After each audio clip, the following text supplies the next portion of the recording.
I'm Owen Bigland. This is the Inside Edge video blog. Okay, time for my annual market forecast, market outlook for the coming year. I do this every year in December, early January. Just like the other 10 years I've been doing this blog, I always tell people I don't have a crystal ball. To be honest, I have no idea what the market is going to do in 2021, just like I haven't for the last 10 years on my blog here. I will share a few insights and maybe some ideas on where things might go, but who knows? I don't think anybody saw 2020 being the year it was. It was an incredibly strong market for Vancouver real estate.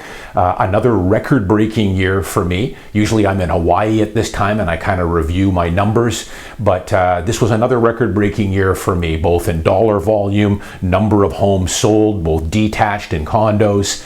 Record-breaking year, just like the last 8 or 9 years moving forward have been kind of another record-breaking year for me as well.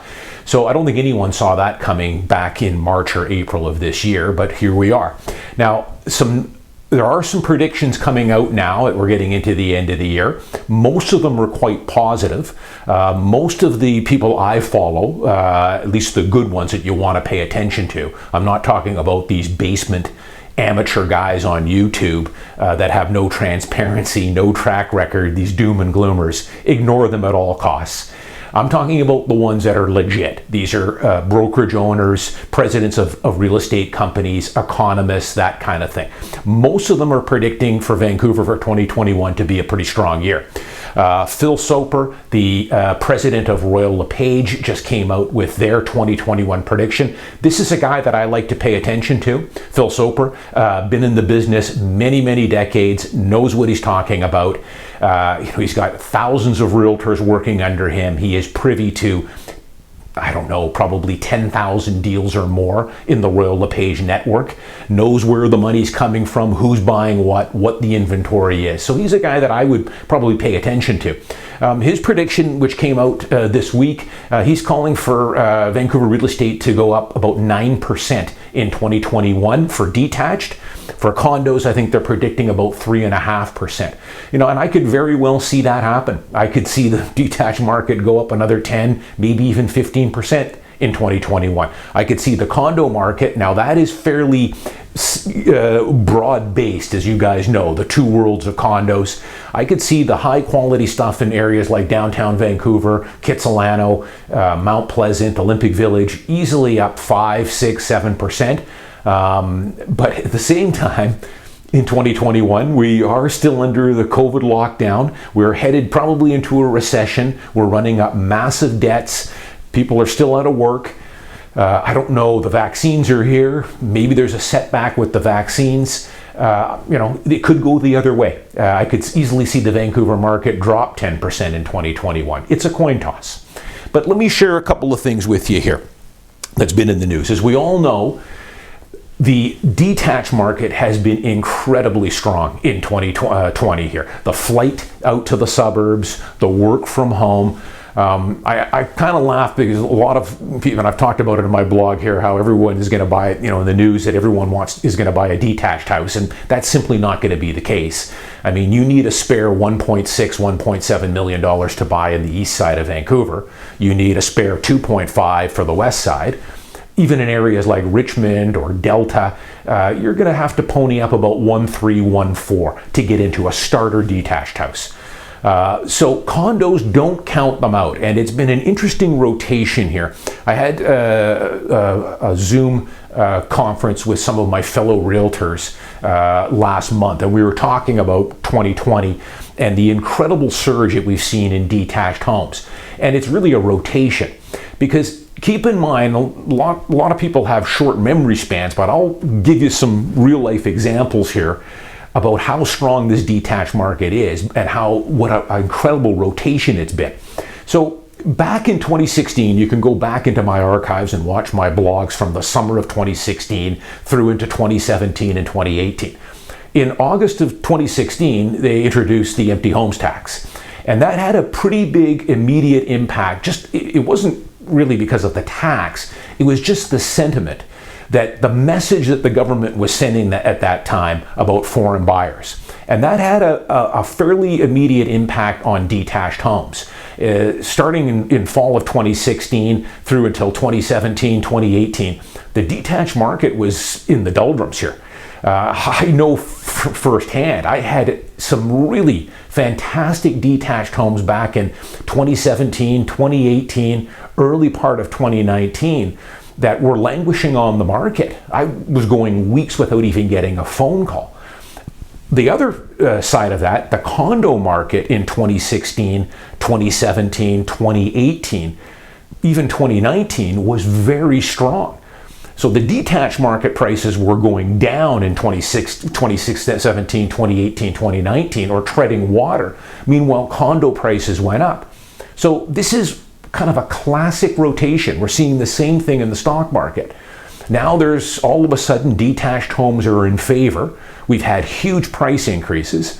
Condos have been treading water or even going down a little bit here. Again, it depends on the condos. The really high quality stuff has held its own here. It has. It's some of the stuff that's maybe a little less desirable, locations, older stratas, maybe stuff with insurance issues. Those inventory has been building a bit on it, and the prices are off probably 5 to 10%. But it's really quite fascinating, the sharpness of this rotation. And this is what real estate does. And this is why I always tell people just to buy and hold and stay in the market. And it's the same thing with the stock market, because the price jumps are more like jolts. They happen incredibly quickly. And that's why you always want to be in the market. I mean, look back on detached homes back in 2014.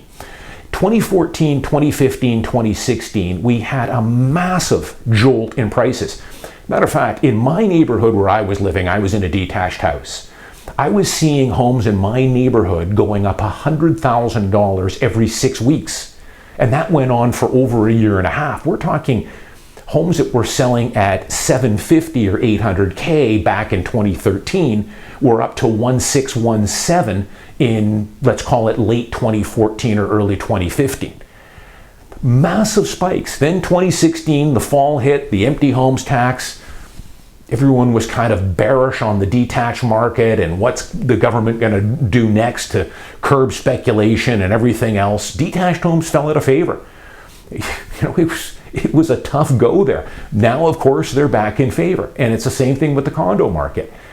Usually the condo market kind of has been going in reverse of detached the last decade or so. And that's what we're seeing right now. Case in point here. I'll give you guys a real life example here. I just saw a home that was listed in Richmond on number 5 road. This is zoned AG1, so agriculture. So you're limited on what you can build on these lots now in Richmond. But this was a home that I sold. I sold this back in August of 2019. I listed it in the spring of 2019. And I listed this home for $1.6 million. I won't give you a ton of details on it. It was a trustee sale for me. This house was a mess. Actually, there had been a small fire in this house. But it's a 5,000 square foot house on a 20,000 square foot lot. It had a bit of minor fire damage to it. It needed a full reno. I listed this house for $1.6 million in early 2019, and I had it on the market for 200 days. I reduced it many, many times. It was a good buy, but that was the market for these type of homes. It was not just this home. I had other homes in East Vancouver, other homes in Richmond that were languishing, the detached market. Reduced it many times. I finally ended up selling this house in August of 2019 for $1.2 million. The house was just listed. I was on the MLS the other day and recognized the address. The guy has, done a full reno to this house, and I would say he spent probably $500,000. It's a big house, and the house needed a lot of work. But cut to the chase here, he's now listed this at just under 2.7. Listed it for 1.2. I couldn't give it away. And now he's got it listed at 2.7. Now he's not going to sell it at 2.7. That's high. But I could see this house selling at around 2.4. And maybe $500,000 into it. Hey, he's going to walk away with $500,000 on the final sale on this house. That's the detached market that we're in right now. But it's, again, why you want to always be in the market. And these rotations happen. I would also say don't count condos out. I think into 2021, I could see the condo market as I say, the good quality stuff is still pretty strong. It's still a seller's market across the board for condos. People should realize that. But I could see that picking up quite a bit into the spring and summer of next year. Who knows? But what I am seeing is, there are, of course, the border is closed. Students aren't coming in. Employees and immigration is stopped. That will turn. I think by next summer that will be much different. I think that there has been, and I'll do another blog on this, there has been a number of homes or condos listed from investors that have kind of, they've done well on these, they've owned them for many years, had a lot of capital gain. With everything that's going on with the NDP and the rent freeze and all the other stuff, eventually it gets to a point where they made a bunch of money on these, enough is enough, I'm just going to sell it, take my money and take my marbles and leave the playground. And you're going to see more of that. I know that because I've had sales like that this year, and in 2021, I'm already putting together my calendar for the early part of 2021, and it's going to be off the chains busy for me. I've already got 8 or 9 listings getting ready to scheduled in for the first 6 weeks in 2021. I've got several investor clients that have owned these properties for many years that are going to lighten their load a little bit. They're going to sell a few of them. Good units, I'm expecting to sell them pretty quick. But this is what you're going to see. These buyers on these units probably won't be investors. There's a 70% chance in the current environment they'll be principal residence buyers. So there's another unit that's going to be out of the rental pool. And I think we're going to see a lot of that moving forward here, at least for the next little while. And as an investor, I'm not selling anything. It's kind of music to my ears because eventually the border is going to open back up. Immigration's going to come back. Demand for these rental units is going to be back to where it always has been, which is about 1% vacancy. And there's going to be fewer units available for rent. And you'll start to see those rents go up. I've done a few blogs on this, what I call that coiled spring effect. Bottom line is, moving into 2021, I don't know for certain, but I'm probably shaping up to be a pretty good year.